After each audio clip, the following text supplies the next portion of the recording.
Hello, Get Better Faster Nation. I am Dr. Jason Bradley, and along with my co host, the one, the only James Chester, and our incredible executive producer, Rachel Bradley, we want to welcome you to another exciting episode of the Get Better Faster podcast. Today, we're joined by a true pioneer in the field of regenerative medicine. Dr. Injun Chong is a doctor who made a bold decision to look beyond conventional treatments when he saw his patients struggling with chronic pain. He founded Reveal Wellness, where he now helps people heal naturally through cutting edge stem cell therapy, shockwave treatments, and personalized DNA-based nutrition protocols. His philosophy is simple but powerful. The body has an incredible ability to heal itself when given the right tools. He's helped countless patients regain their mobility, reduce pain, and reclaim their quality of life without surgery or medications. Without further ado, Dr. Chong, my good friend, welcome to the show. Good to see you again. It's great to be here. It's been several years since we've been together, so this is awesome. That's awesome. Yeah, and we catch up from time to time, but like you said off camera, we've never really met in person. So one day we'll meet in person. Yes, sir. I'm gonna hold you to it. Yeah, actually, I'm coming up to West Bend, Wisconsin in July. So okay, I'll let you know when I'm up there. You're in the Milwaukee area, yeah?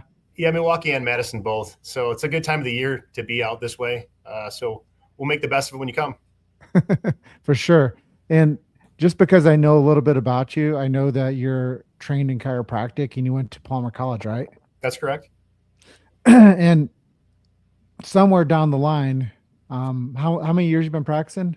So this will be going on year 24. Wow.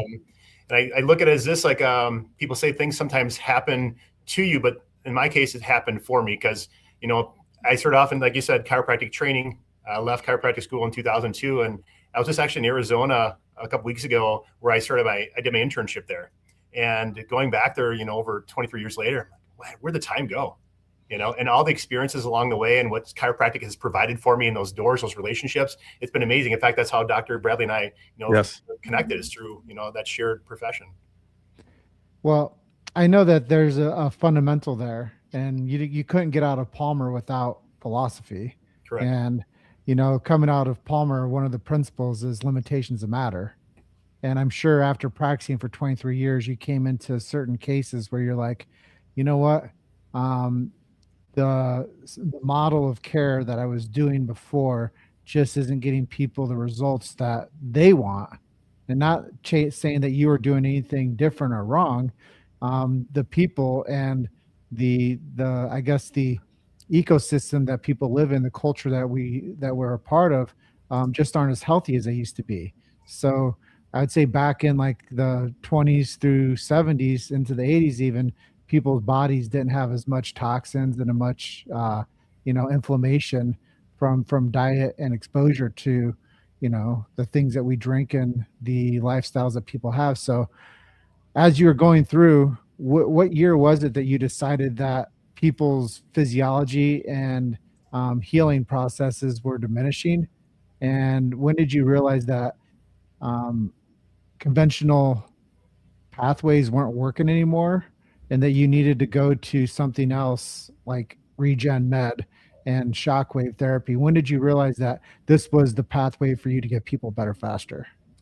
Well, as my personal experience, I was involved in a very tragic boating accident. And as a chiropractor, we need to use our hands. And in that boating accident, I actually fractured my distal radius and I fractured my humerus. And so it was a pretty treacherous emotional journey to say, I invested all this time in this education. I had a building. I was, had my own practice. I'm like, how am I going to be able to do these things and perform at the level that I want to go? I mean, all my dreams are crushed now, right? And so at the time, I wanted to get back healing as fast as possible so I could go and serve my patients. And what I come to learn is that things happen to us, like I said, for a reason. And I didn't understand the reason at the time. So at the time, my sister, she was in chiropractic as well. She was a scoliosis expert. So she was training a doctor out in Fort Collins, Colorado on scoliosis, but they were getting into doing stem cell therapy to help these scoliosis patients. Because what they're finding, a lot of scoliosis, good percentage of the scoliosis patients had ligament laxity of the alar ligament. So upper cervical issues that was causing them to support the disfiguration of the spine. And so they got into some of the stem cell workout. He's like, hey, why don't you come out here and let's do some stem cell on your wrist to help it heal faster. So like, heck yeah, let's do that. Let's get this going so I can get, back in the trenches, get back to work and start serving people with these hands. And what I come to find out is that later on, I didn't get the message at that point. So I went there, get the injections. It was working. This is magical. And one of the visits I was out there, the rep for the company was there, and he's like, "Hey man, what's your story?" I'm like, "What do you mean?" He's like, "Well, you're out here getting these stem cell injections. You're a chiropractor, and you're going back and working on these spines. How's that working?" He's like, I heard that you're coming back for continuous treatments. I'm like, it kind of like banging my head against the wall, right? Because at the time I was doing powerlifting and bodybuilding and stressing my body physically, and then also in the chiropractic office too. So it was affecting how my body was functioning. And I'm like, this is not a good long-term plan. And so, I pushed through it, did what I did. And then shortly after that, my mother was diagnosed with breast cancer. And my sister and I both looked at each other like, what did we miss? And what we missed is I shied away from the training we had in chiropractic school, looking at the body as a self-healing organism, right? A whole conglomeration of cells. And I was so focused on the mechanistic model of bone out of alignment, restore bone, restore nerve integrity. But I wasn't appreciating the 3 T's, which philosophy very well: thoughts, traumas, and toxins. And so it came to a point like when it hit home for me, it was my mother was diagnosed with that pathology, we'll call it, that developed. It didn't just happen. So as I look back at her previous labs, I could see her trending that direction from dis-ease to disease, right? And if we would have intercepted that along the way and paid attention to how those cells were responding to the environment she was providing as the host, I could have looked at it a different way and had a different appreciation for her to avoid the suffering she had to go through and go through that whole experience. So it shifted my mindset to saying, let's go back to the foundational principles of the individual host, the human body. It's not just a hammer and nail type of thing where we're just correcting misalignments and working with aches and pains. There's so much more deeper depth to that. And the chiropractic adjustment hasn't been as effective as it was in 1895. We're seeing these miracle cases as frequently as back then when this profession began. And so as much as I love chiropractic, there's a big piece of it that was being missed. And like you alluded to earlier, the things that are provided to us, I shouldn't even use that word provided, the things that are available to us now with the water, the air, the food, all those toxins that are affecting our physical being, and they're influencing the effectiveness of the chiropractic adjustment as well. And so we look at just that mechanistic model, we're missing out a big picture of truly helping people. So at a certain point, like there's more to the story. And so then that's where I shifted gears, saying, I need to look at this differently. And that's where it came to place like, hey, you know what? These cells worked for me. I was a recipient, so I had a personal experience. So who better to do that is to share with people that I know that personal story and then continue down that path. And like Dr. Bradley and I were talking earlier, him and I tried this back in 2019. We formed a corporation in Iowa City, Iowa to start a stem cell clinic. But the rules and regulations were a little bit gray there at the time. So it was more of a risk for us to do that. So we set back and we put it on hold. And here we are now saying now's the time. People are open, realizing that they have to become an advocate for themselves and look at themselves as that whole ecosystem of cells and look where the cell dysfunction is, supporting the deficiencies and removing the toxicities. I just want to say, and I know James has a comment, but visionaries are always ahead of the curve, so I'm just gonna put that out there. James, go ahead. Yeah. As you were explaining your origin story about how you got into Regen Med, is it okay if I ask you a question about like your actual personal experience? Absolutely. Getting the stem cell treatment, how quickly did that speed up your ability to heal up and get back, as you call it, in the trenches? Well, I tell you what, I was pretty skeptical at first because I didn't see much change. And I was expecting these magical cells to do all this fairy tale type of stuff. I was expecting to get an injection immediately, instant gratification. And it took me 3 months before I noticed like it just like a shift took place. But for that first 90 days or so, I was like, did this even work? Did I waste all this money? And like, what am I doing? But as soon as that transition took place, you can't rewind it then. Right. And I was like, well, there's something more going on here. And then when I restored functionality, that obviously, got my attention even further and solidified that. And then it got me to investigate even further. What else is going on inside this body? Right. Because these cells are going in to reset the body and help support it. So there was other things that were going on that I had any suspicion of things that were dysfunctional until I started doing some labs and saying, well, these lab findings were starting to change too. So there's effects of downstream effects of all this stuff. We provide the best environment. I want to go back. Thank you, by the way. And I think that providing the best environment, and of course, we'll jump into all the other pieces with what I call the pillars of hydration and diet and movement and nervous system regulation and sleep management and all that kind of stuff. It's all augmentative to getting healthy. But I want to just take a step back, even from this. And I know this is a really basic question, but a lot of people don't even know what stem cells are. Like let's give our listeners that are like, I hear about stem cell therapy, I hear about regenerative medicine. We see ads on TV for it now, although they're at least where I am, I don't watch a whole lot of TV. The ads are a little sketchy. They won't come out and say exactly what they're doing, and then I'm like, I bet that's regenerative medicine. And it's just interesting. So before we even get into that whole thing, what the heck are stem cells? What is regenerative medicine? Tell us the foundation so we can build from there. Yeah, and it's great that you did back us up, because I oftentimes refer to, because I'm talking to you guys, I'm not thinking about there's an audience here watching that may not know this, right? And that's why they're here. So thanks for doing that. It's interesting because the marketing is very, very, you have to be very cautious on the way we speak, because the FDA hasn't yet found a way to code these cells to put into the medical model or medical system. Right. So these are live tissue cells. They're coming from full-term pregnancies. So they're birth tissue that typically is biological waste. So most people don't realize this also is that if you were to have a child now, you can actually bank that tissue, the placenta and the umbilical cord, to use later in that child's life. And science is advancing so fast. And the problem is, and we can probably, I feel comfortable speaking this way, is that the philosophy of the medical model is much different than the philosophy that we share with regenerative medicine as well as with chiropractic. The body is a self-healing organism and it has the potential to heal as long as we remove the interferences and support the deficiencies of what's going on. So we are a good host for that, right? So the same thing with these birth tissues. Those are biological tissues that the body can recognize, and there's no response or rejection to that, because they're signaling cells. So to answer your question, these mesenchymal stem cells, they were going to be renamed as messenger signaling cells. So there's signals to the body of what the body already knows what to do, right? So providing that information for that body to upregulate, to go back to that more youthful state and going into that repair mode. And I like using the word phrasing as supportive or supplemental, because the language is very, very critical when we speak about these, because we don't want to promote anything that's going to be saying we're trying to diagnose, cure, treat, or prevent any disease, because that puts us in a very sticky situation. So we're not going to do that. But these cells are cells the body can recognize and then allow them to go to work to signal other cells in the body to go into repair mode, so it can support the body to go back into its innate state, which is healing and repair.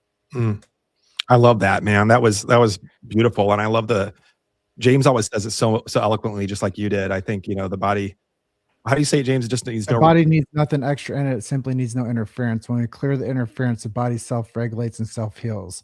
Yeah. It's like when you cut your finger, you don't have to look at it and tell it to heal.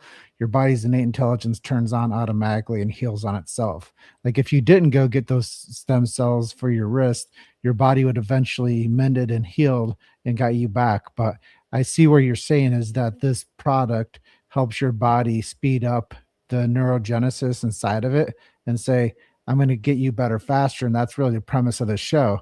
I wanted to share with you before we go on, but this guy named Thomas Edison, I don't know if you guys know who that is, but he created the light bulb. But he said, the doctor of the future will give no medicine, but will involve the patient in the proper use of food, fresh air, and exercise, and in the care of the human frame and the spine. And I think that when people start to investigate what this is, we think about like 2026 and where we're at today. And we used to always, think of like the future cures for whatever it might be. There's a pill for every ill, and, that type of like thought process. But really the medicine was always inside of us. It was inside of the womb. It was inside of our own genesis of creation. Now we're actually catching up with time to show us that that's really the way that the fountain of youth was where you were born. And if you can link yourself into your own messenger healing, then your body actually heals from yourself naturally. So I think that that's really cool what you shared with us, is about how we can take where we were born and keep that long term and use it to fix ourselves, if we will, as we age and degenerate. Wow. I'm going to just jump in real fast. Thank you, James, for sharing that. I also just want to kind of double down that one of the most interesting things about this show to me, I have a few different doctorate degrees and a graduate degree and all sorts of board certifications. And the one thing that I think is really cool about this show and I will say this about all my education that I've had, chiropractic has a philosophy behind it. It has a vitalistic philosophy that honors the innate intelligence within each of us. And what I love about this is that we're talking about regenerative medicine and stem cells, and we're still talking about, the body just needs no interference. The body knows what to do. I mean, there's an innate intelligence within all of us. And really, from what I'm gathering, just to put it into terms, it sounds like, and then I'm going to put it into a question for you, Dr. Chong. It sounds like it sounds like these stem cells, these regenerative cells, these mesenchymal messenger cells are, I don't know if this is the right word, but reminding our body how to do its job really well. And I'm not sure I'm saying that right, but so here's my question. Do these mesenchymal messenger cells reduce as we age? Obviously, as when we're kids, I mean, I had a wise man once tell me, the problem with youth is that it's wasted on the young. Right. And I love that quote. It stuck with me for, a few decades now. There is something about youth. And I mean, and here we are harvesting these cells from, what some people would call, the waste of birth, whether it's the placenta or the umbilical tissue. And we're harvesting this young tissue.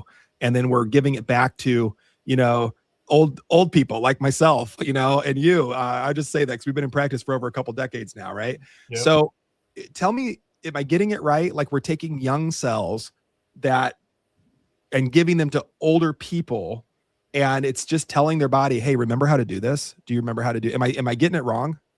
No, you're exactly right. The way they work in the mechanism, they use a delivery system called an exosome. It's something that's secreted from the stem cell, and they're the signaling cells that go out into the other areas. So I share with patients a lot of times that it's almost like a general contractor on a job site. And you got the plumber, you got the electrician, you got the drywaller, you got all these people, and they're signaling these exosomes, which would be them. They're the ones that are going out and communicating that information to that area.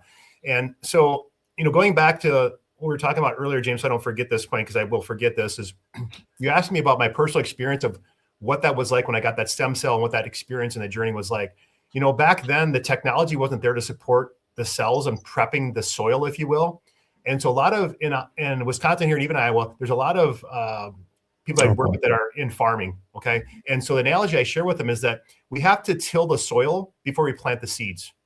And so the cells are the seeds. And so I use different modalities to help prep that makes it more successful than what we were doing back then when I was receiving cells. Because I had so much scar tissue because of that injury, and what was going on there is the mechanics were altered as well.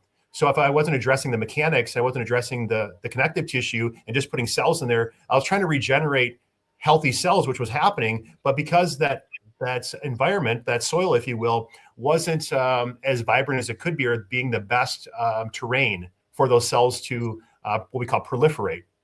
So now what I found that makes it, to me, the secret sauce, if you will, is figuring out what's going on with that environment and then prepping them for that, and then allowing the seeds to be planted after that, and then not digging up the soil each time to look to see if the seeds are starting to grow, right?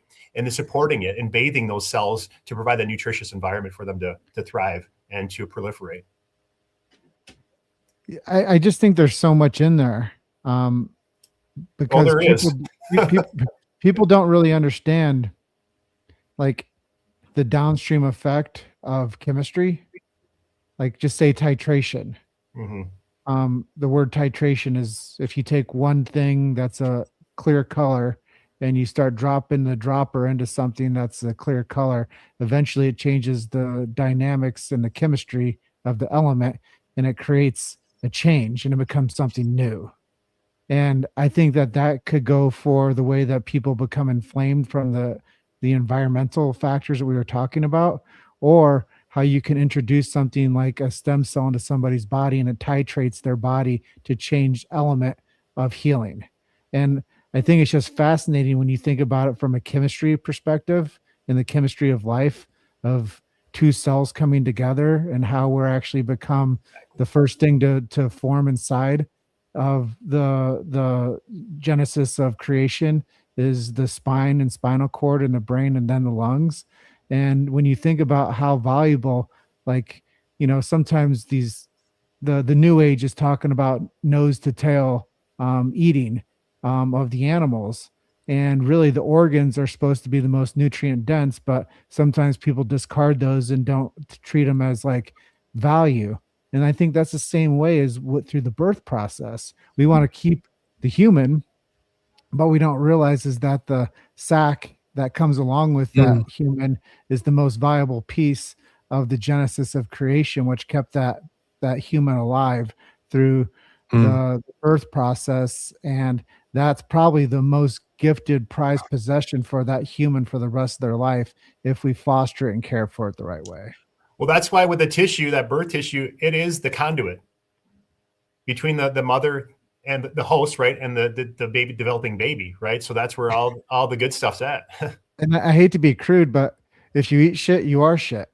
And I think that's why we have to teach, the host, the mother, to be in a good state of mind, eat for the lungs, eat for the heart, eat for the brain, eat for the development of the nervous system, eat for the development of tissue, for the skin, and for development of, just eat the right things so that it creates the most nutritious, dense human, that when you actually carry that human, that they're more functional when they come into the real world.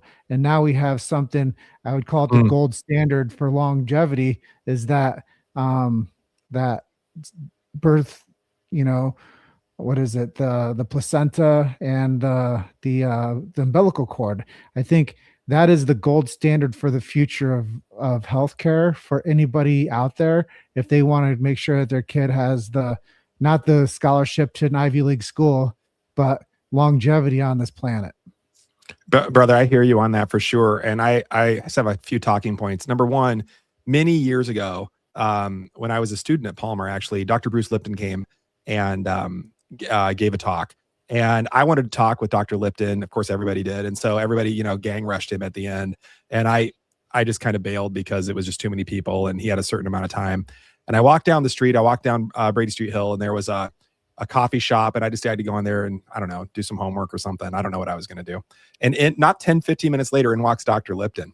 And he's all by himself. There's no entourage. And we ended up having a coffee and chatting. It's how I got to know Bruce, and such an amazing and dynamic person. But I asked him this question. I actually said, so, biology belief, for our listeners, if you haven't read his this work, I mean, his pivotal work, Biology Belief, it's everybody should be reading that.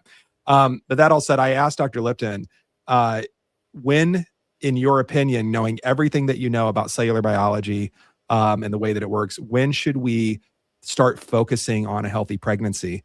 And I think a lot of people are like, oh, if you get pregnant, start taking, folates and, so you don't get a neural tube defect. And, now we know that you need to have DHA, docosahexaenoic acid, one of our omega-3s, and so we have proper neurological development. And as James was saying, it's the brain and the spinal cord and the spinal column that develops first in this baby. All of that said, I asked him this question, and he's like, oh, you start pre-conception.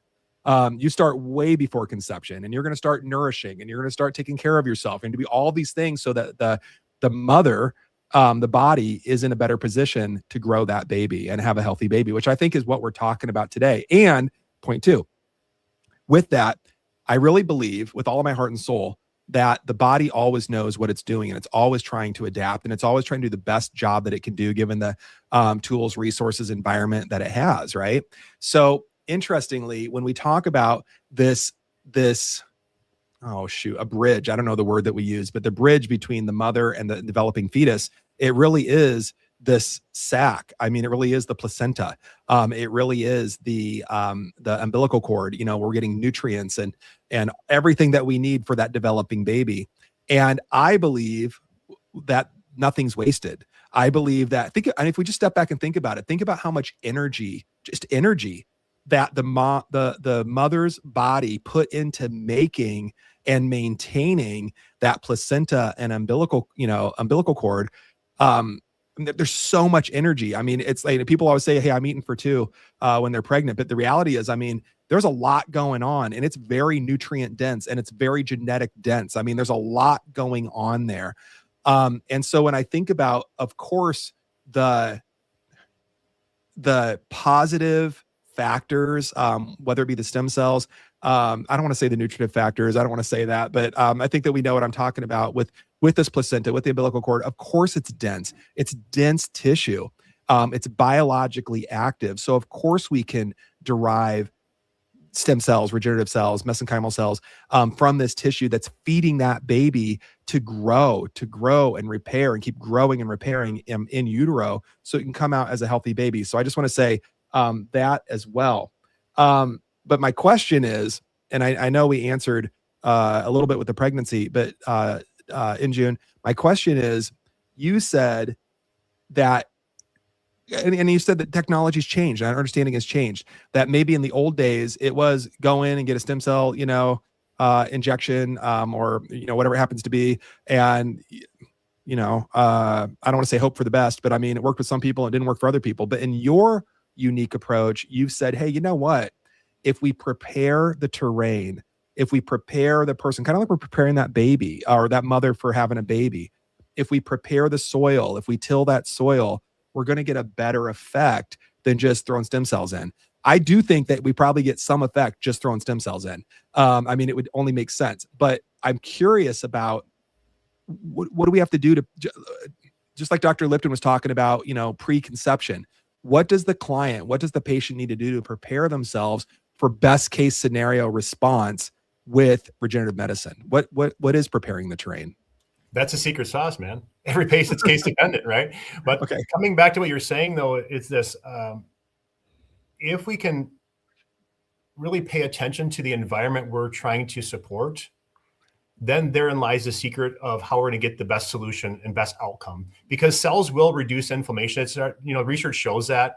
But the thing is, I'm looking for long-term correction for them and reinstating a new mechanics for them along that process, because oftentimes people are coming in because it's a chronic condition. It was developmental. It happened over a period of time, just like dis-ease leads to disease, right? Mm-hmm. And I have an example of a UPS driver that was loading trucks for several years, same side. And what ended up happening is you're causing some premature wear and tear of that knee. So if I go in there and I just inject cells in that knee, it will reduce inflammation. It's shown to reduce inflammation and help support that process. But what's going to be the long-term outcome if they're providing the same environment, same insults, right? So we have to work with them and saying, okay, how do we modify this? Because if they're not going to retire anytime soon, they're not going to get out of that environment anytime soon. We have to find ways to minimize the insults, right? And the toxicities, we'll use it with the 3 T's, right? Minimize those insults, but then try to upregulate the things we can stack in their favor. So maybe they're having some, even emotional stress triggers inflammation, systemic inflammation, and exacerbates a localized area. And we have found that oftentimes too, a person can reduce the systemic inflammation. Oftentimes that localized irritation will reduce as well without doing any type of procedures on them at all. But people don't take that into effect because now that means they have to become an advocate for themselves. Mm-hmm. They have to really police what's going on between their ears every single day. And they have to change that track they've been playing. That's playing in the background, that unconsciously is playing consistently, that they're unaware of how that's impacting them. Almost like an insulin drip, just drip, drip, drip, drip over a period of time, and that's going to continue to compound into something different and head them down disease, right? So that's one component. But also, if they're not keeping their cells hydrated, dehydration, inflammation. So all these things, which is, inflammation is the source of all dis-ease, all disease. So if we can minimize those things by altering their environment, that's a win. The problem is this: when I share the information with the patient, I have to make sure they're in alignment with that, because if they're not an advocate, number one, I don't want to jeopardize my reputation. I don't want to jeopardize their health. Number two. So think about this. How many people started New Year's? We're here at the February now, right? So we got 4 weeks under our belt of New Year's resolutions. What is the percentage of people that are still following the plan they set out for themselves? Right? You and I know in chiropractic for so many years, people come to us and they're in pain. I'll do anything, doctor. You adjust them, they feel better. What ends up happening? Problem's gone away, they think. They come back 6 months later, guess what? Same symptom. Their environment didn't change. They're a host of the same environment. We bought them a window of time. And that's the difference with regenerative medicine, the way I'm approaching it. From my background, my understanding, we're looking mechanistic, we're also looking vitalistic on a cellular level. So we can figure out how do we prep that terrain so we have a good long-term solution that's sustainable. And give them the tools so they can be an advocate for themselves. Because as you know, that definition of doctor is teacher or leader, right? So we're going to help educate, support them, but I'm not going to do their push-ups for them.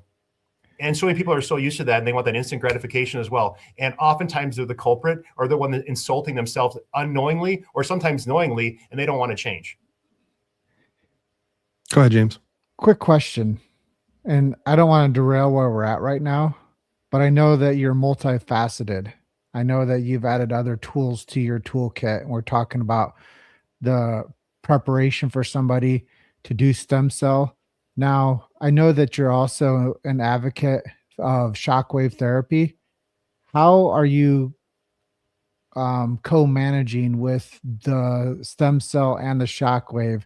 And when did you decide that that was like the aha moment to speed things up? Or do you do those in tandem, or do you do them separately? Or I guess my best question is, how are you utilizing shockwave and stem cell together? So to coexist together, and each is case dependent. Each case is a little bit different depending how they're presenting, right? Because if a person comes in from, for example, say they're an athlete and they just had an injury on the court and they come in to see me, it's totally different approach than somebody's having a chronic condition they've been just putting off, or somebody had a surgery and they don't want to have another surgery, right? So the tools we're using, it's not just shockwave. We're using class 4 laser. We're using magnetic therapy as well. Checking blood chemistry. We're using ozone UV, using all different types of modalities and supportive systems. So there's not one easy answer, I guess. And that's what makes it more personalized versus them going to these franchise places and they run everybody through the same process. That doesn't work. The same as chiropractic. It doesn't work that way long-term. Gotcha. Well, I think that cleared up some things for me, because I was curious, like how you're deploying your therapies with people and helping them improve life. So it sounds like acute care, you're going to do some shockwave with them. Chronic care, you're going to do some stem cell with them. Sometimes you'll probably, I'm not putting words in your mouth, but you're going to find the person that gets a stem cell, and you're going to also treat them with the shockwave too, to speed things up maybe. Yeah, for sure. And I can use the device that I've had. I've had all the shockwave devices. I can use different devices for different presentations. And that's what makes it personalized. And then on top of that, we can also maintain them afterwards. We can nourish those cells afterwards and help bathe those cells after we provide them the products, right? And then also maintain them along the way too, because if a person is, in a situation where they're not able to leave that environment, if we can work together to minimize that, we can buy them much more time of longevity with that solution or that outcome that we were able to accomplish with them. Well, and it's not just more time, but it's quality time too. And Correct. I think that that's a really important part. I mean, I always make the analogy that we have a lot of machines in healthcare that you can go to the hospital and get hooked up to a lung machine and a heart machine and a, fill in the blank machine to pump stuff and move stuff. But I mean, it's not a quality of life laying in that bed. I mean, I watched one of my grandmothers, lived like that for like a decade. And I mean, but did she live? I mean, did she even have a life?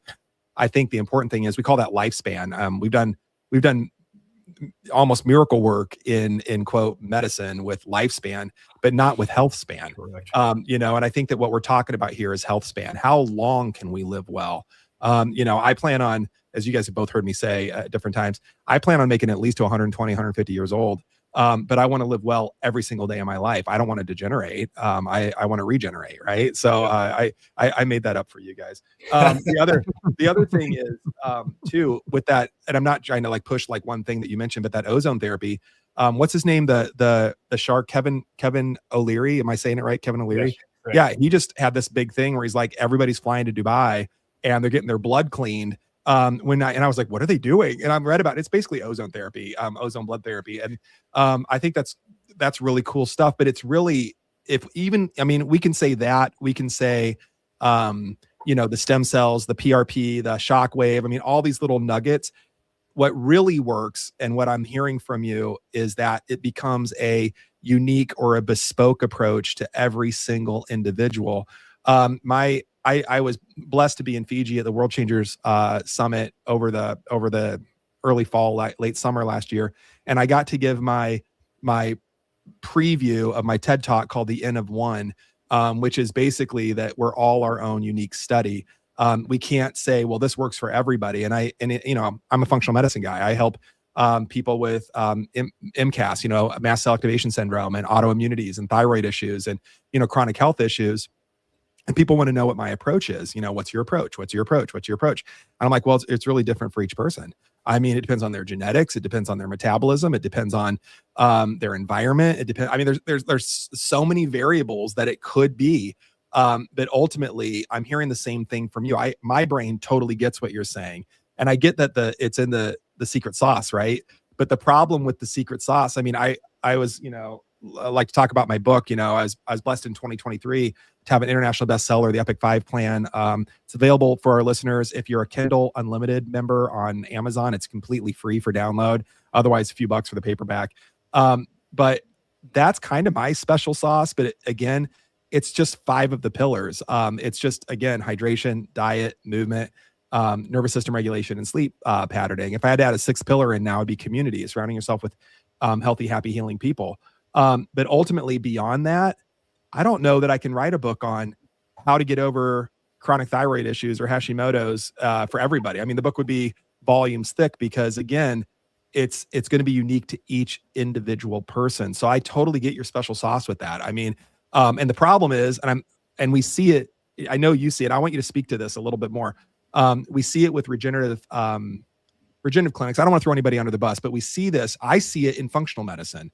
I see it in, just come in and, I'm going to order the same, biomarkers on everybody and, or not. I know some people that claim to do functional medicine that aren't even ordering labs, and they're like, just go on this diet that fits everybody. Just do this. It's like 3 things and take these 43 supplements and everybody's going to get better. It's the same for everybody. But the reality is every single person is different. And even with diet, I'm sure you find this because you do DNA-based nutrition. I know based on genetics, when I get genetic profiles with my patients, I can tell them, do they process carbs well? Do they process protein well? We can literally tailor a diet to their genetics, right? And everyone's a little different based on their, genetics and ethnic background. And I mean, the whole thing. Gosh, I am throwing it back to you, Injun, I promise. Mike, why do you think, I know why in functional medicine, it's easier to sell. I'll just be like really, really clear. It's easier to be a coach out there and have a one size fits all. It's easier to scale. I mean, there's more money in it. I'll just be real frank with our listeners than being bespoke. Being bespoke, being unique, and addressing the N of one, the person as an individual, takes a lot more time and a lot more focus to dig in and actually be that health partner. I'm speaking from a functional medicine point of view. I don't know anything about the regenerative space. Can you speak to that? I don't know if there's a question in there, but whatever you derive from that, I'd love to hear your thoughts. Yeah, you and I share the same fabric. I mean, when I came out to Iowa City there to be mentored by you and I was going through lab with you, my brain was about ready to explode. I'm like, how do you do this? This is so much, right? I thought it was very simple and it wasn't. It's very complex. I'm like, this is not the lane, right? This is not where my giftedness is going to be for this, because that wasn't where my passion was, going through all these labs and trying to put the puzzle together. I mean, it's like almost like a crime scene in your place. We have like this all laid on the table. I'm like, Jason, this is about. I don't want to do this. There's just so much to unpack here. I scared you away from functional medicine. Oh my gosh, it was a lot, And so I'm like, okay, how does this work, right? And I think it comes down to, number one, your personal experience, right? I had a personal experience with this, so I become an advocate automatically. That's just by default, right? But then the more I dive into it, say, how do I take my pre-existing philosophy and apply it to this experience so I can help people, but also to have the joy and fulfillment. I think you and I talked about that too with the functional med, right? Saying, where's the joy at the end of the day? Because if you're depleting your health and well-being to try to help other people, that's not a good long-term plan. So the same thing with me, like I had to get out of it. I love chiropractic. I mean, I still adjust some extremities if people come in with some issues, and I'll hand them off to their chiro to take care of them. But long-term, that's not the best solution for me in personal fulfillment and using my resources to its fullest capacity. And so the shifting is coming to, even like you're saying before, is the medical model was designed to suppress the symptoms. The regenerative model is not that. We're looking at it from a functional standpoint, restoring functionality. The same thing with functional medicine. I don't even want to use the word medicine there because it's not. It's functional health. How to restore it back to its functionality. And, and now people are, we're talking about mental health before. Now it's like, it's brain health, you guys. So let's give the right terminology, because then we can look at it through the right lens. And if you're not looking through the correct lens, you're going to take a different approach. It's not going to be in alignment for sustainability for the best long-term outcomes for these individuals. You're totally right. And I like the word functional health and, brain health. I love this. I will not go on this tangent today again, but I have some issues with the word functional medicine. I even have some issues with the certification boards that are out there. Anyway, there's a whole bunch of problems in the functional medicine world, and just in the online world of functional medicine right now. It's many of us are divesting ourselves away from that word for the reasons that you brought up. That said, I do want to go back and just kind of comment. When we talk about in general medicine, the way we're all trained, even in chiropractic, no offense to chiropractors everywhere, we're all trained if you're going to work with insurance companies, you have to debase somebody down to a code.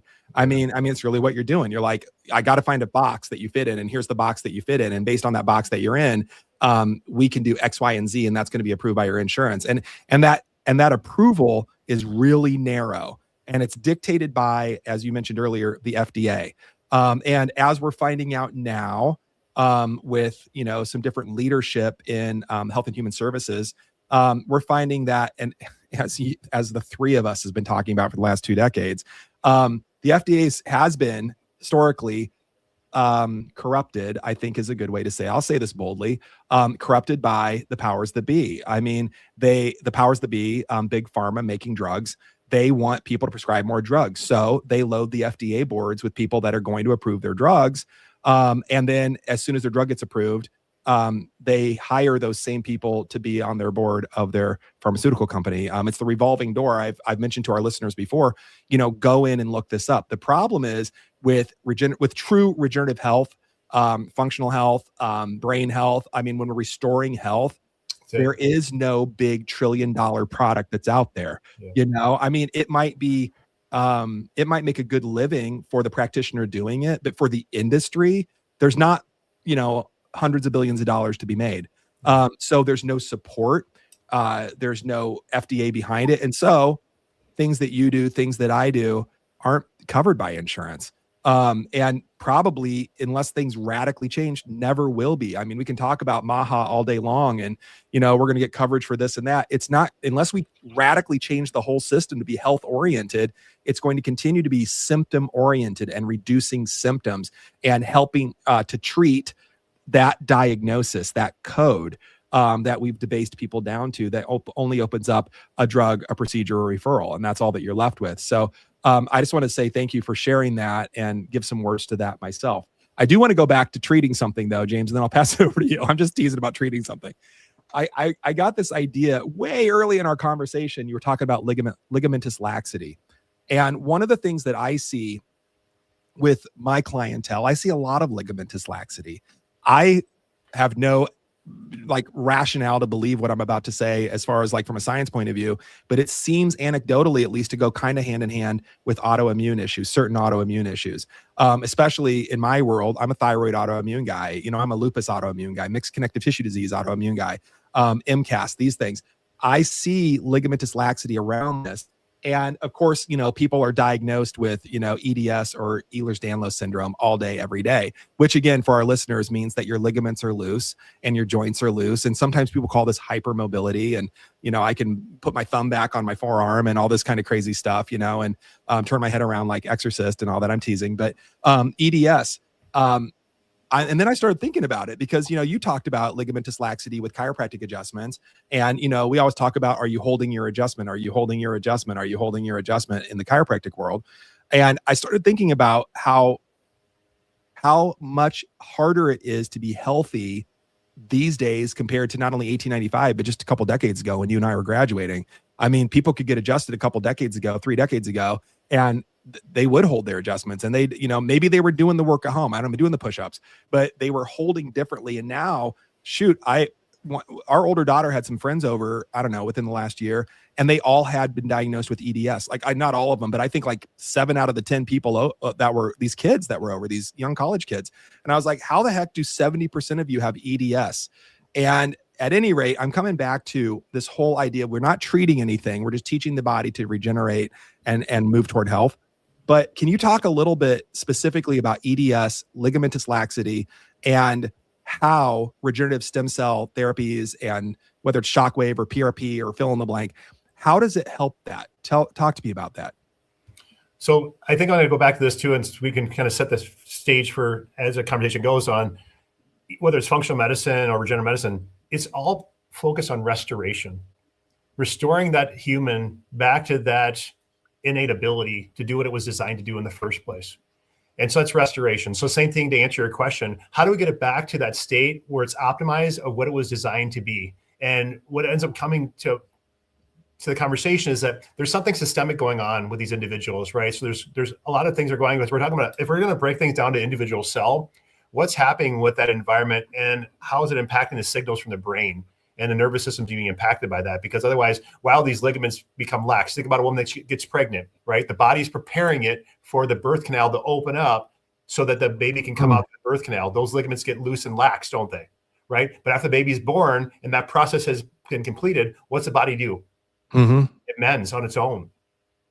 You follow me? So there's something going on with these individuals signaling their body to keep these ligaments lax for that hypermobility or improper mechanics of the joints. But why isn't that turning the signal off then and allowing to continue down that pre-programmed or dysfunctional programming for them to develop into these type of symptoms and conditions? I have a patient, she's a fitness expert, and she came in, she has occasionally where she has this like fluid filled area on above her wrist. And we just did a diagnostic with the shockwave, and we were recording it. It was just like a generic recording, but it reduced by 50% within 10 minutes of using the shockwave on it. Is that correcting the problem? Absolutely not. So I said, you know what, we got to do some labs, see what else is going on, what's been missed. And then we can figure out what tools we can employ to help reset that, to restore her cell physiology and also her nervous system to support that programming that was instilled when she was born or conceived. And then also going back to Bruce Lipton, talking about epigenetics. You know, we have the potential to turn cells on, genes on or off and expressing themselves. How do we do that? We got to figure out how we turn those things off that are overexpressive, and when they're underexpressive, turn them on. I'm reading a book right now called The Seeker's Code by Donnie Epstein, and he talks about epienergetics. 100%. And it's the energy inside the cell too. And are you energy poor, energy neutral, energy rich, or super energy rich? And I had a conversation with him a couple nights ago, and we were talking about Bruce Lipton's work and how it coincides with his work and environmental factors versus our biology of who we become, not just the belief. And who we become, the biology of who we become is the epienergetics, is how we become who we are. And there's a lot that goes into what our environmental factor is, and the conception, and how we're raised, and who tells us, our teachers, preachers, our doctors, but semantics. Both of you guys have been like, back and forth, teeter-totter about semantics. And the word medicine, just for clarity for everybody out there, has been hijacked. Medicine used to not come from the mirror in your bathroom. Medicine used to come from the earth. It used to come from the wise person in town or the wise person in the village that would actually give you things that were derived from nature. Over time, it became a pharmaceutical medicine. So anytime somebody tries to pair acupuncture as medicine or pair chiropractic as medicine, I'm always very clean with them to say, look, that's a profession of its own. It is not medicine. And you have to go back to the origins, once again, like the conception of these words, and start to derive how we've actually transitioned to them to become something that they're not today. And it becomes mainstream because it's been hijacked. So I just wanted to get that like cleared up a little bit. But also, Jason, you've been talking about this FDA, and I just wanted to go to the semantics of that. Is Food and Drug Administration in the same group? Like, my buddy's friend, my friend's dad came to me about 2 years ago because he knows I run a podcast, and he had this like aha moment, and he's like, Jim, have you ever thought about why we've paired the food and the drugs in the same regulatory overlooking agency? And I was like, holy shit, Dan, I never thought of that. Why are we calling it the Food and Drug Administration? And now we wonder why we have people that are so sick. Is because we've had the fox guarding the hen house, and the food has been adulterated by a group of people that are run in the same organization that have now turned our foods into drugs and turned our food into a thing that people aren't regeneratively living healthier lives because of. So we have to go back and start to extrapolate the baseline analysis of the words and the things that we just know as commonplace language today. And we have to start to dissolve some of these things if we really want to make headway and get people better faster. So we really need to take the drugs out of the food, in my opinion, and we need to unhijack medicine and start calling it for what it is, what you guys are both discussing on both sides of the aisle today, on where we are on 2026 and where we've been 30 years ago when you guys got your degrees 20 plus years ago, and where you guys Don't are remind me. today. Like where you guys are today in practice is much different than where you guys thought you were going to be banging the drum 20 years ago from where you are right now, because there's such an adulteration in the systems that we're all indoctrinated into because of the global genetic code. It's not so much the epigenetic or the energetics, the epienergetics. It's the global conditioning code of what we're all a part of right now. So we need to go in, like you're saying, we need to look at the clarity of the DNA as an individual basis.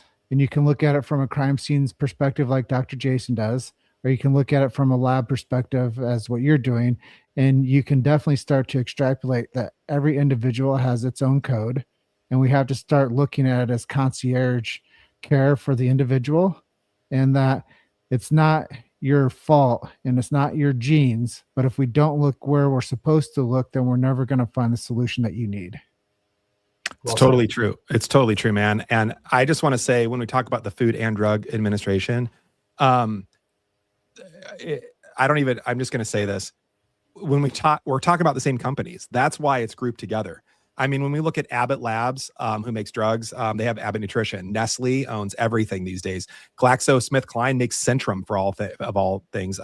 Who is it? Harbin Pharmaceutical Group owns GNC Centers. Procter and Gamble, food. The list goes on and on with that. The other thing is, if we think about hold on one second, Bayer Monsanto. I mean, if we really get down to it, I mean, Monsanto, who made, they're not a company anymore, who made glyphosate, what's that, Roundup, right? That we spray on everything, and it gets everywhere. And it's been shown to cause lymphomas. In fact, the largest personal settlement for any company anywhere was with a guy that got a lymphoma from being exposed to too much glyphosate, over $1 billion. Unfortunately, the guy died, so he didn't get to reap the benefits of that. Hopefully his family and legacy does. But at the same time, we still spray that shit on our food. We still put it like all over our soil.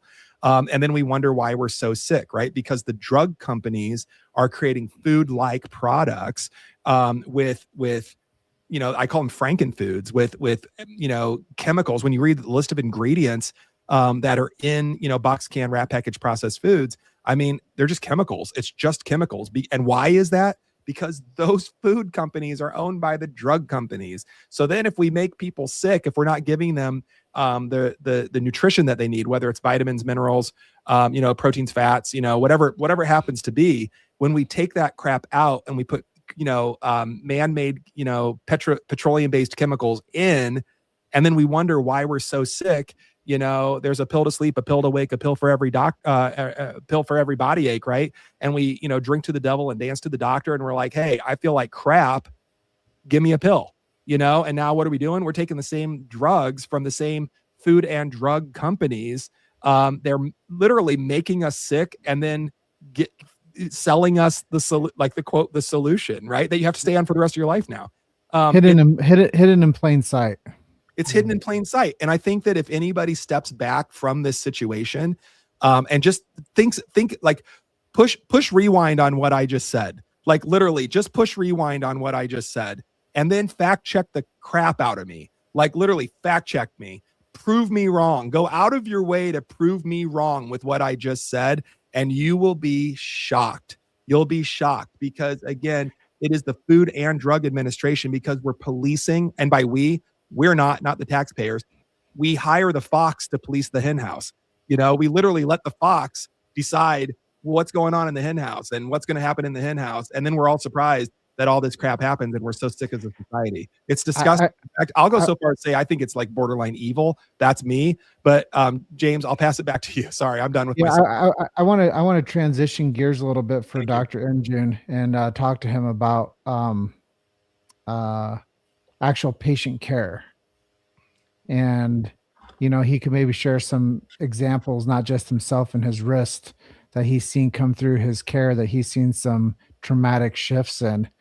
Because we could go down the pathway of proving and disproving, like how we've been captured in some strange dystopian world where the same people that get us sick are the ones that purportedly get us healthy with this thing called medicine.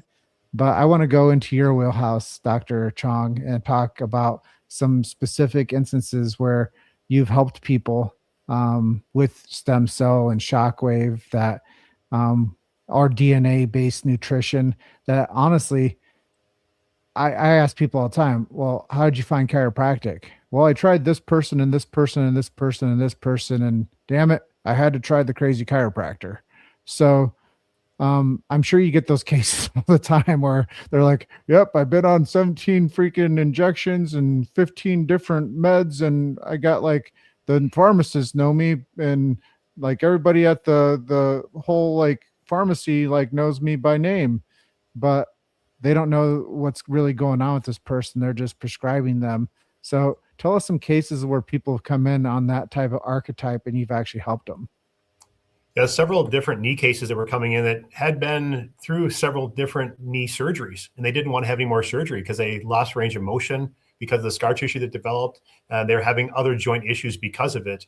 And so we're able to minimize that scar tissue that they had from the previous surgeries so we can mobilize those joints that can function better, and then supporting regrowth and rejuvenation of that area with the products and supporting doing that and restoring the proper mechanics for them. So knees have been pretty awesome. A lot of people with plantar fasciitis problems.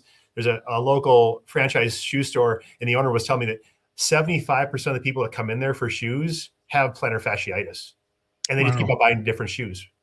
They didn't know there's other alternative for them. And the stretches aren't working, that they do the calf stretches, all the different things they find online, they don't work because they're not changing the terrain. Once again, changing the mechanics and providing the best environment.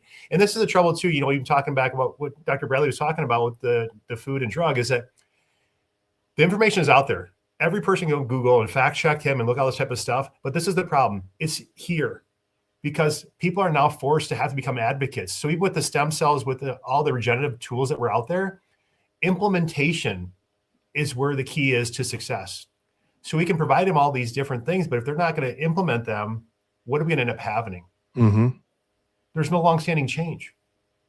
So these people that come in, that they're sick and tired of being sick and tired is the phrase that was used in chiropractic, but very similar to when they're going through surgical procedures or putting artificial parts in there, realizing if things aren't going to change, that's only buying them short windows of time. Well, that gets me to the follow-up, and thank you for sharing that, because it's like the whole country's walking around check engine lights on. Yeah, there you go. Yeah, true. if actually people went and got their engine check lights checked by you or Dr. Bradley, they would start to realize that the diagnosis codes might not be insurance based, and they'd actually have to come off some cash, because there ain't no insurance code going to fix your car when you go to the shop. You gotta whip out the credit card or your bank card or your cash and pay for that, because that's just the world we live in. There's no 1099 CD codes or whatever they're called to take care of your blown engine or your transmission flush. So that's what people come into, and they expect, subpar care when they're looking for concierge change. And I think that that's a big talking point. So on top of that, people are going to listen to this and they're going to say, damn it, James, why didn't you ask him what the first step is to actually getting my check engine light for my body checked?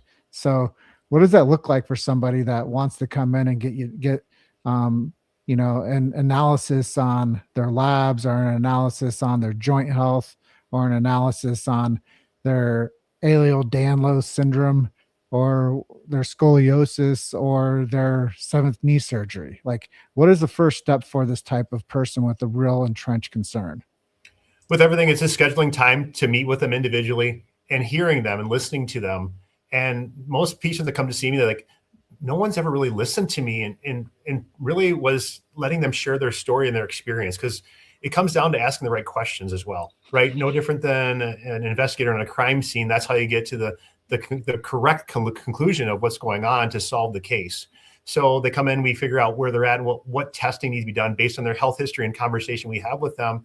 And then from there, we put together a plan or a protocol to best serve them. And then we modify along the way if we have to. So it's a process. It's not just a one-off type of situation where people were thinking before, where they go in and have a procedure done like an injection, right? Or even going to have a surgery. It isn't how it's designed. That's how the body's designed. It has to go through the healing phase and recovery phase, the whole that process that takes place, and supporting them throughout that. So to answer your question directly, getting scheduled for an appointment to sit down with them one-on-one and figure out where they're at, how they got there, where they're currently at, and where do they want to go. I have to meet them where they're at and also help support them in what their goals might be and give them options. Because my goal is just to do that. It's to provide them with information so they can become an informed consumer, knowing there's other alternative options. Because I might not be the best option. They may be a surgical candidate, and I have to refer them to the proper place to give them what they need to get them the best results. Well, I don't want to generalize anything, but I am very curious. If our listeners are in and they're afraid to schedule an appointment with you, or they're shy about admitting that they have a real issue with some part of their body, what's one thing that they can do today to start supporting themselves? Even if it's just them giving themselves permission to say, you know what, that Dr. Chong said some things and I'm really kind of freaked out and I'm kind of scared. But what's one like really small thing that all of our listeners could take today and just start doing? I'll give you two. Number one is hydration and learning about water, because water is the conductor, what I was sharing with you earlier, our electrical system, because we are electrical beings. And people have come, I've heard it so many times in chiropractic, I don't believe in chiropractic. I said, do you believe in electricity? They say, yeah. I say, okay, well, you don't see the electricity when you turn the switch on, you see the end result.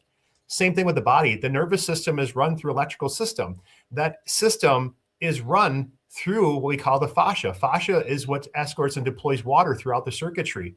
And to hydrate those cells, allow that circuitry to function correctly, because that gelatinous material is what's going to keep on relaying that information. So most people are dehydrated and they think, I drink a ton of water, Dr. Chong. I'm like, all water is not created equal. And what ends up happening is people say, well, what do you mean by that?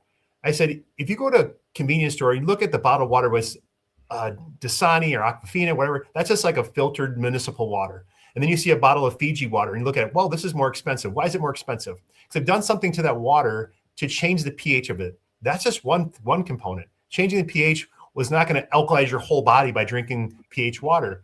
But what it's going to do is get you thinking about the selection of the type of fuel that you're using to hydrate your body. And then the second part is to minimize the insults, the dehydrants, the caffeines, and the sugared products, because it's causing a whole cascade of systemic inflammation. So the first thing they can do is change on how they're hydrating, what beverages are using to hydrate their body, because if their body's dehydrated, it's going to affect all the circuitry, which is going to deploy the inflammation signals. So that's going to cause systemic inflammation, then joint inflammation.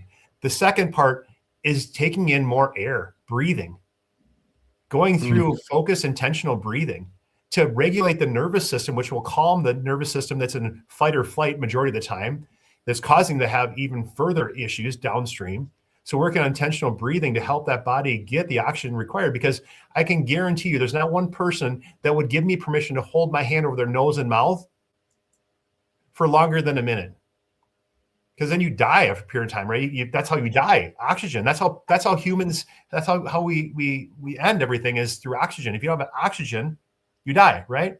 So if we minimize the amount of oxygen to our tissue cells, we're slowly dying. Well, I think there's some really good stuff that you said there. So I'd recommend everybody rewind for about the last 3 minutes and take out your notepad and take some notes on what Dr. Chong just said about the basics. We're talking about building blocks before you take the next step, just to make yourself healthier. Um, I personally, I bought a Kangen water unit about 6 months ago, Sure. and I drink 9.5 pH every day when I'm home. And I can't say that I've seen a traumatic shift in my life, because I don't think I was like really like that out of like alignment with my nutrition and my bioavailable health. But I can't say that it hasn't done something great for me either, and that this unit's going to be something that I'll have with me for the next 30 years. So I think people do have to really think about investing in air purifiers for their home. I use a Triad air purifier, and I think that people should really think about getting Kangen water units for their home, just to make sure that they are hydrating themselves the right way, and just stop eating sugar. You know, if you're going to do anything with sugar component, use real local raw honey, and that's going to get you that same like energy hit, but it's going to be a pure form, and it's going to be a different. It's not going to crash you, and it's not going to be something that's going to junk your liver up and get you pre-diabetic. So I think there's a lot of things to think about that you just said. And, you know, for me being a non-doctor, being able to be on a show with two doctors, you know, talking, you know, strategically about getting people healthy, I think it's really important for people to just go and listen to this full episode. And like Dr. Jason said, fact check the heck out of them, and take the next step with Dr. Chong and figure out how to get some one-on-one time with him, and really take yourself serious, because you only get one body to live in, and it's your house for the rest of your life. And you got to keep it up and up, and keep it as healthy as you can, because you don't want to be a liability to yourself or others that love you. Well, two things here, James, what I want to share is I don't want the viewers to be confused that I'm promoting Fiji water and pH balanced water, because that's just a component of it.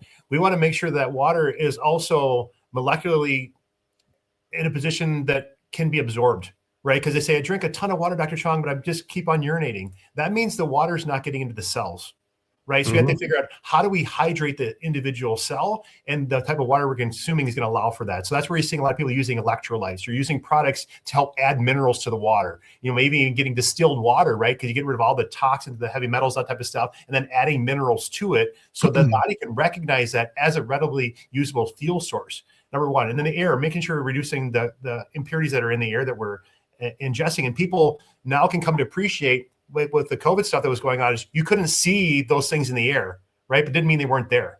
So same thing with the air that we're breathing. But even on top of that, going into a routine of working on how to get the body to fully respirate, and going through that focused, intentional breathing and prepping the body, not only just for the oxygen component through our bloodstream, but also for the neurological component for our nervous system, to get out of that sympathetic overload, to get into parasympathetics. And so people, like I said, real basic ways to start off the day is getting in some oxygen and getting in some water, because they fasted, they slept hopefully 6 or 8 hours, and their body had nothing going into it, right? And then getting the set to hydrate the cells, number one. And then number two, getting oxygen there to prep their set and set their mind for the day and their intention for the day. Because what's the problem is, all this is great information. Him and I can share a ton of information that we compiled over the years, as yourself included. But the problem is the implementation, the execution. And that's where the delay is. You know what that's coming from? It's this. Because the belief system, the value system of this information, how valuable it is. And when it's taken away, then all of a sudden the value escalates. Honestly, the things that you guys are sharing today are worth thousands of dollars. And It's worth a person's life. You can't get this. You can't get this information anywhere else. And that's the osmosis moment for me, to be on the helm of a project with Dr. Jason, is bringing subject matter experts together that are willing to give their time and their talent and their knowledge to our audience. And really, it's like my brother's friend always used to tell me, it's as serious as a heart attack. And it is. This is serious information that we share. And we do kind of have some fun times on the show. And we do, get to know each other, but there's real functional things you got to take action on.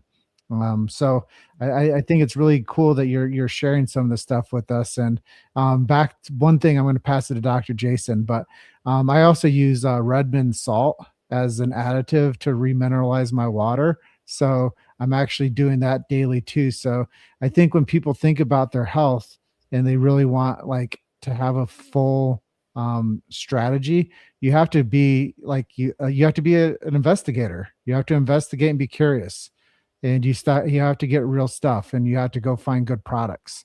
And that's really what it means. The way that I live my life is I find the smartest people in the world and I ask them questions, and they graciously enough care about me enough because of our relationship that they share the best information with me, so I make informed decisions. So I think that's a good springboard for people to like really understand where we all are together. And Dr. Jason, I'm going to pass it back to you. Yeah, man. Thank you. I appreciate that too. And I'm so honored to be on this project with you, James. I appreciate that. And Dr. Chong, of course, being on the show today. I want to talk about, the biggest limitation that we have. I mean, let me step back even from a second, where we talked about doing push-ups, right? We can explain how to do the push-ups. I can show you videos on how to do the push-ups. I can go through the science of what happens to your body with the push-ups. I can, do all of that work, even get you to a certain extent to believe that those push-ups are going to help. But I can't do those push-ups for my clients. And Dr. Injun, you know that you can't do the metaphorical push-ups here and the literal push-ups in some cases, for your clients. And it's interesting. I had the privilege of attending a virtual Tony Robbins event over the weekend. And I'd never been to a Tony Robbins event. Heard a lot about Tony Robbins, known a lot of people had gone, the firewalkers. And I've known about all this, but I've never actually attended an intimate setting with him before. And him and his wife, he and his wife Sage, hosted a very wonderful webinar, I guess, if you will, 3-day webinar. And this is what I got from it. And this is what I'm getting from this part of the conversation. He said that people are always looking for strategy. There's 3 S's. And people always start with the last S as the solution, which is strategy. What do I need to do? Right. Whether it's stem cells or PRP or shockwave or eat better or, do the push-ups. I mean, whatever it is, like, and people are committed, like we talked about earlier, I've got some New Year's resolutions. I'm going to do this shit this year. And then by January 15th, 16th, 17th, I think like 89% of people have given up on their resolutions already. I mean, it's overwhelmingly a couple weeks in, 2 weeks in. And it's not that they didn't have the strategies. It's not that they didn't, research it and understand it and have all the, the knowledge, but, knowledge without application, as you mentioned, Dr. Chong, is completely useless. I mean, it's really not doing anything. It's just sitting there and taking up space. So Robbins said that unfortunately people want to start with the strategy, and sometimes they'll pay a lot of money for the strategy, as James said. I mean, I believe that what Dr. Chong has shared, what I try to share on these shows, it's invaluable. It's worth somebody's life. I think about it's a series of heart attack, as James said. My brother, a couple of years ago, about a year and a half ago, was sitting and watching TV with his wife. It's my brother, and I love him. Gained a lot of weight, and his blood sugar wasn't good, and he was always gonna, change things and do things differently and this and that. And he stood up in June of 24, and I think go to the bathroom or something, and he died. He had a sudden cardiac arrest. He just died. His heart quit working. Died on the spot. My older brother, but not that much older. And it hit me really hard because he always intended to do it. He had the information. He had, for the love of God, he had me as a resource. I mean, I was calling him every night, like, are you doing this? Are you, like pushing as much as I could. And God bless him. And I all of that. But he died. He died, in my opinion, needlessly. It could have been prevented. He could have been healthy if he would have done it, but he had the strategy. So Robbins said the problem is people start with strategy. The thing that keeps them from doing the strategy is their story.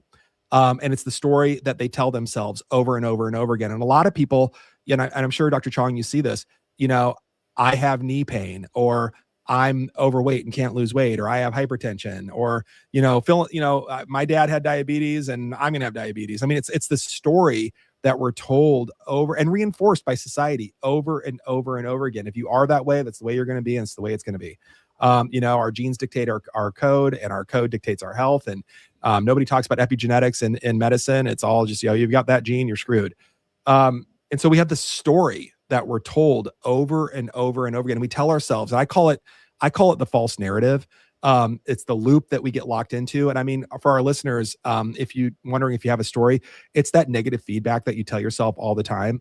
I'm not good enough. I'm not worthy. I'm not lovable. It's all of these things. And ultimately, Tony said that prevents us a lot of times from, you know, working on the strategy. So the third S, but he said, even before the story, it's one thing to like tell yourself that, that's not true. And I've got a new dialogue and I've got this. He said, ultimately it's your state.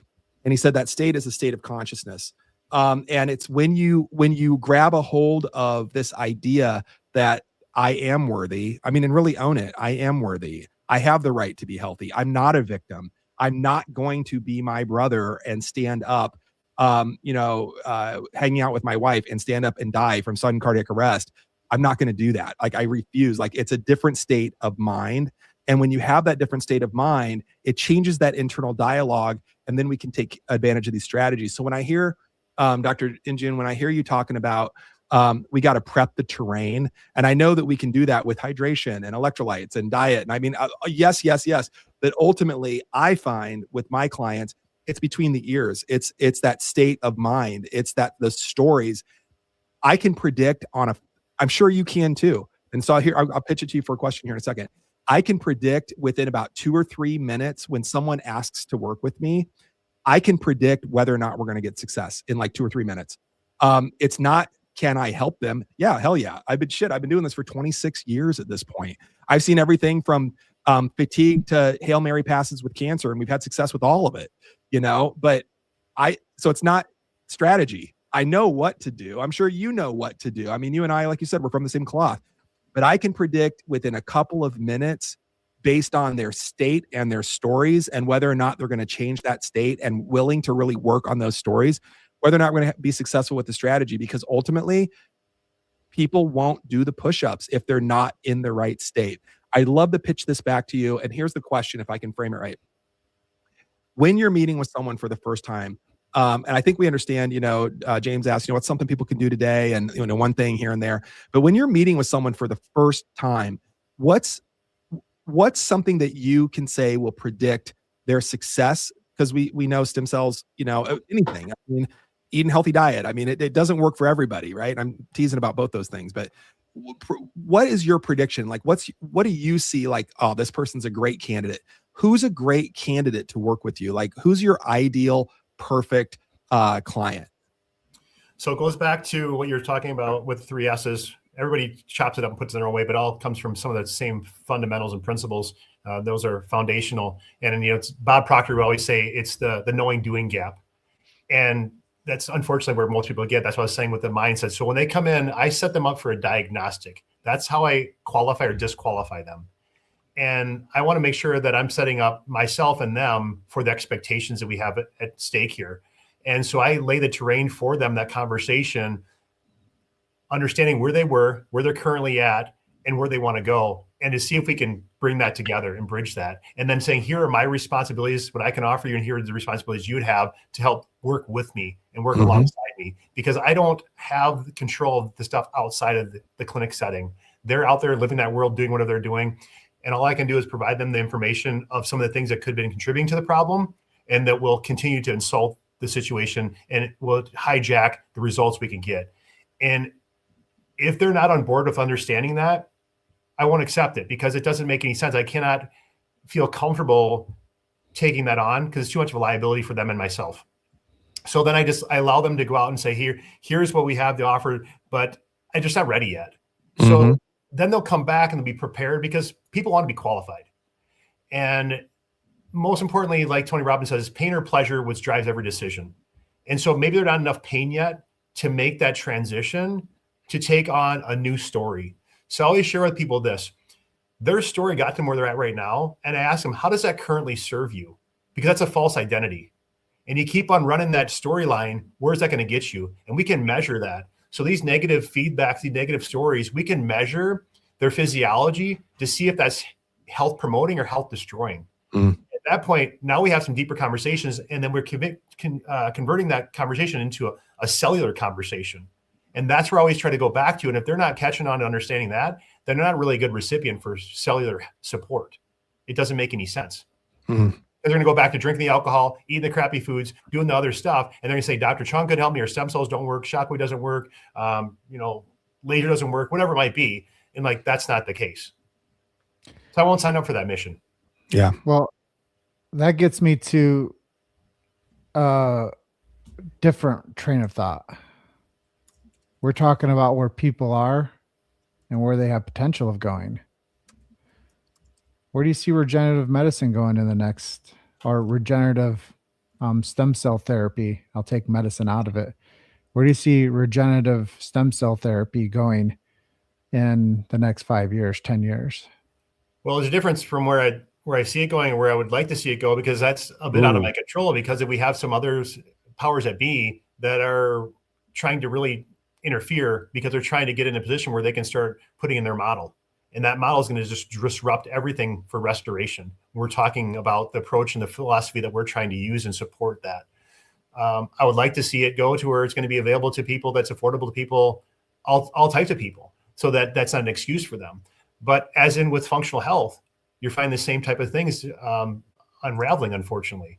So all I can do is keep doing what I'm doing and see where the tide turns, see where it goes. But I'd like to see it to be that mainstream offering for people, but not being used and bastardized as a catch-all for everyone, because that's where it's getting ruined. And that's where you're setting people up for false expectations, and they're going to be disappointed. And then that's going to happen. It's going to support the other model to then come in and take it and then abuse it even further. And that's not what we want. I mean, we're seeing those things even occur with peptides right now. And so, that's the reason I wanted to come on this, is so that the colleagues that are out there trying to do these quick cash grabs by opening these clinics and just jabbing people with stem cells and bastardizing it and really ruining the whole purpose and the intent and how these are designed. The more people can speak out and show there's other ways of doing it, then they'll seek out those individuals, because now we're comparing a whole different dynamics and a whole different experience for these people, as opposed to what's happening with some of the other people are seeing as a business opportunity. I'll just, again, say ditto to that in what is currently called the functional medicine, world. I mean, it's the same thing. It's, I get, in my feed, my meta feeds, I get a lot of become a certified functional medicine provider in 1 weekend, or, 3 hours, or something ridiculous, where I'm like, Jesus, I spent like 5 years postdoc, like to go into didactic classes and defending cases and up in front of a board and taking a certification exam. And like, I mean, it's not easy, and it's certainly not bastardized down to, take my supplement line, or do these hormone pellets, or do, and I'm not trying to come down on any of that. Some of that stuff might help people, but I mean, it's so much bigger than that. And, for my world, I'm a purist. And it's kind of like chiropractic. I'm a purist. I believe in what's called functional medicine, functional health, but functional medicine, that there really is no prescriptions needed. I mean, our whole job is to return function to the body, and none of us were born with a deficiency of, metformin.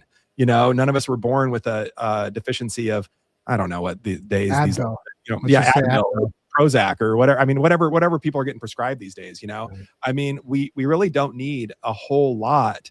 I mean, we need a foundation that we've talked about. We need to remind our bodies that it has the potential to heal, and stem cells can come in there, regenerative mesenchymal messenger cells can come in there, PRP therapies, even peptides. I mean, all of that has a place for sure. But these prescriptive agents, that's just my opinion, everybody. But these prescriptive agents, in my opinion, in functional medicine are fully overused. And I suspect, and I'm not trying to put you on the spot, I suspect that in regenerative medicine, there's a lot of pollution going on there too. Like you said, it's a quick money grab. That's the best word for it. And that's what I was alluding to, where it's going. I mean, it's getting polluted. So it concerns me that it can, dilute this and being a long-term opportunity for people. Yeah. Practitioners.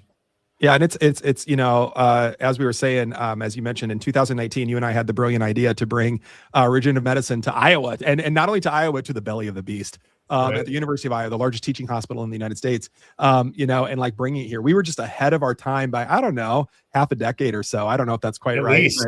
but, because it's probably still ahead of its time. But again, visionaries visionaries are often ahead of their times, and visionaries are often considered a little crazy, and Dr. Chong, I've been, it's been an honor to be crazy with you a couple times here and there. Yeah. So, we're still just getting started. I know we've been in practice for 2.5 decades, but over 50 years combined, my friend. I mean, it's freaking nuts. It's freaking nuts. It's exciting. I mean, it's exciting, but we're just getting started, Well, because we're in the right lane too, right? So we're in the Yeah. right headspace and looking for the advancements and being on that curve, right? So you and I go and we line up, and we intentionally spend our time with those people to nourish and nurture one another too, so our capacity can expand, and that's the biggest thing, is expansion. And instead of sitting in there, with blinders on and staying in those walls, that's what people do, because you are a doctor of chiropractic, so you should still be a doctor of chiropractic. Well, you know what? I am. My philosophy is the same. I'm just delivering a different type of adjustment. I'm delivering a different type of care. I'm rendering something totally different, but I'm still using that foundational principles and appreciation for the body and applying it in a different way that's supportive to the body. And that's really how we're deploying these things. And, going into this next phase of longevity, allowing people to live younger, longer. Yes. That's the key. That's the next decade. And how are we going to do that? Well, using all these different tools and techniques to do that, but aligning ourselves with like-minded individuals so we can support one another. Because when you get to that position, sometimes you become an island out there, and it feels that way. So you need these conversations and use these references and resources, these friendships. I call it relationship capital, to help support one another. And then that's how we expand and grow. And then people can become that are amongst our group. It's a rippling effect. I fully agree. And the other thing that I'll say, that I don't want to put words in your mouth, but I'm going to have you comment. You sort of alluded to this, but I'm going to say it as clearly as I can. I know, and we're very clear, we do not do, this is me with functional health. I'm going to try to use that word now. We're not doing acute care. It doesn't mean we can't help you out with what's going on right now. Certainly can, but I'm not going to one and done this. I'm going to, if you want a blueprint for your body and how to be healthy, I mean, I can do that. I can give you the plan for today, for decades to come, based on X, Y, and Z. But it's the short-sighted, quick one and dones, I'm making up numbers here, but in functional medicine, I'm just going to say that, pay me $500 for a 15, 20-minute visit, and I'll tell you everything you need to know, and high five you and see you later. Or give me, $20,000 and I'll, do the same thing, but just make it a little bit longer. But the reality is, we're talking about longevity. Like you said, we're talking about a long-term plan. In my opinion, there are no quick fixes. We can get some quick turnaround, but there's not a quick fix. It's a dedication to a new lifestyle. It's a dedication to a new mindset. It's a dedication to a new way. This is what I always tell Rachel. We talk about be, do, have, but you have to be that person. Who are you? But when you are that person that you say that you are and you want to be, when you truly embody that, you will do the things that you need to do to have the life that you want to have. And I think people want to often start with the have or the do. If I just had more money, or I had more time, then I could, do the functional medicine or functional health or the regenerative this or that. And then I'll finally be the person that I can be, because I'll have feel this other way. It just doesn't work that way. And I think it's very inverted, and I think it's very capitalistic and materialistic. And it's this society of sell, buy, that we're in. But the reality is, you and I are laying down a foundation for people's health today and for decades and decades to come, if they'll do the push-ups. So turn it right back. It's identity though, man, because if they don't see themselves that, they'll never be able to allow themselves permission to be there. And it's too uncomfortable oftentimes, because then they have to go outside the herd. And that's the challenging part for a lot of people, because they have to do something totally different. And I mean, it's the only ones that are going to be able to be successful, the ones that are willing to get out of their own way. And we need support for that oftentimes, and that's okay. Right? Well, I don't know that we're all comfortable saying things like, I mean, James says it every show, nobody's coming to save you. It's basically up to you. I mean, I hope take advantage of we had a great conversation with you today. I hope people get a hold of you. And by the way, I'll just say this, if anybody wants to get a hold of Dr. Chong, just go to getbetterfasterpodcast.com, go to his episode page. Everything that you need to do to connect with Dr. Chong is going to be there, and more. So go there, visit that page, speak with Dr. Chong. We didn't even get into this, but we were talking about mobile regenerative therapies. You don't have to necessarily go into the clinic. I mean, there are people that can come and do this in your house, or in your business. I mean, this has become, very approachable and accessible for a lot of people. But go to getbetterfasterpodcast.com, go to the show, the episode page, check out Dr. Chong, please go there. Please, please, please go there. But what I was going to say is, I don't know, because when we say things like nobody's coming to save you, it's up to you to save yourself, take advantage of these ideas, that's uncomfortable for people, because people are told, there's going to be some type of savior, and they're probably going to come in a white coat, and it's probably going to come in a pill, and I'm going to meet, the brilliant doctor that solved it for me and gave me the right medicine, and then I got better and I had the right surgery, or whatever the heck it is. When you start saying, no, man, you have to do the push-ups. You're going to have to eat this way. You're going to have electrolytes. You're going to have to do water. You're going to have to do, mindset techniques and breathing techniques. And you're going to have to sleep. You have a good sleep-wake cycle, and you're going to be surrounding yourself with a good community of people that are happy and healthy and healing. And, not to mention we have to address your genetic concerns and your metabolic concerns and your stem cell needs. I mean, it can become a lot for people. But the reality is, if people if they say they are that person, they're going to do that stuff, because that person would do that stuff, So yeah, I hear you, brother. And it's all about identity. I appreciate this part of the conversation. Thank you so much.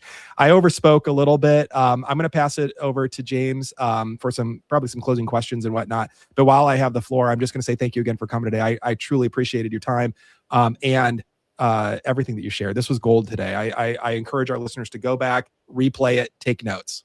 Well, I hope people are appreciating we're volunteering our time to share information, to be a resource for them. That's a purpose of this, and that's where our real heart motive is.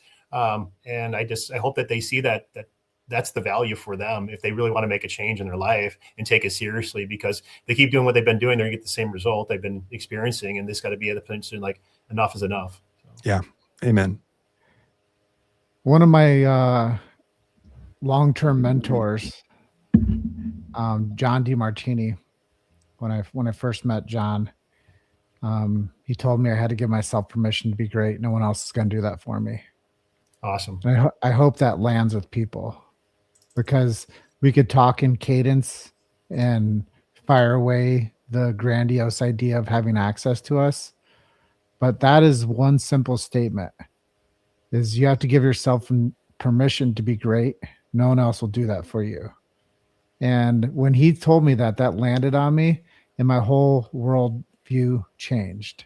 And I'm thankful for that. So I know that there's moments in today's episode that will land for people that are similar to that statement, or maybe it's that statement that will land for them from his perspective, from my words, for maybe you guys. And I do think that you said relationship capital. It's very important.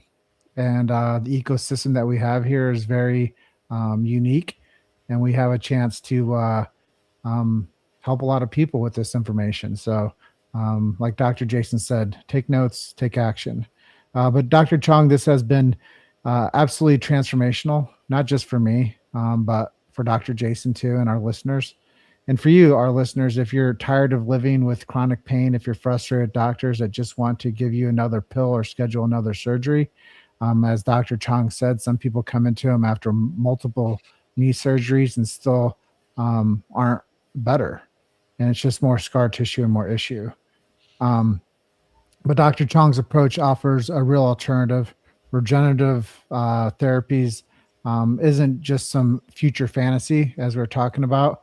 You can tap into this from birth and keep yourself healthy for the rest of your life with your own chemistry of life. It's here now, and it's helping real people like you get their lives back. Remember, nobody's coming to save you. Dr. Jason says I say that every time. There it is for you again. But solutions like this can prove you can save yourself. Dr. Chong, thank you again for your expertise with our Get Better Faster Nation. And thank you all, our GBF Nation. Thank you for listening and for your continued support. This is the place where I like to link into people. You know, the best way to show your support, share the show with somebody who needs to hear this. And I know that there's a lot of people out there that need to hear messages like this. Take the courage and just hit the copy and paste and send this message to somebody. And don't forget to subscribe so you never miss another episode and get all the behind the scenes action we've got coming your way. We've got more incredible guests that are lined up that are going to blow your mind with real solutions for reclaiming your health, your happiness, and your life. Until next time, keep questioning everything and keep getting better faster. Dr. Chong, it was a real pleasure today. Thank you for being with us. Appreciate it, guys. Thanks, Dr. Injun. Thanks, James. Great show today. All right, guys. Bye for now. Love everybody.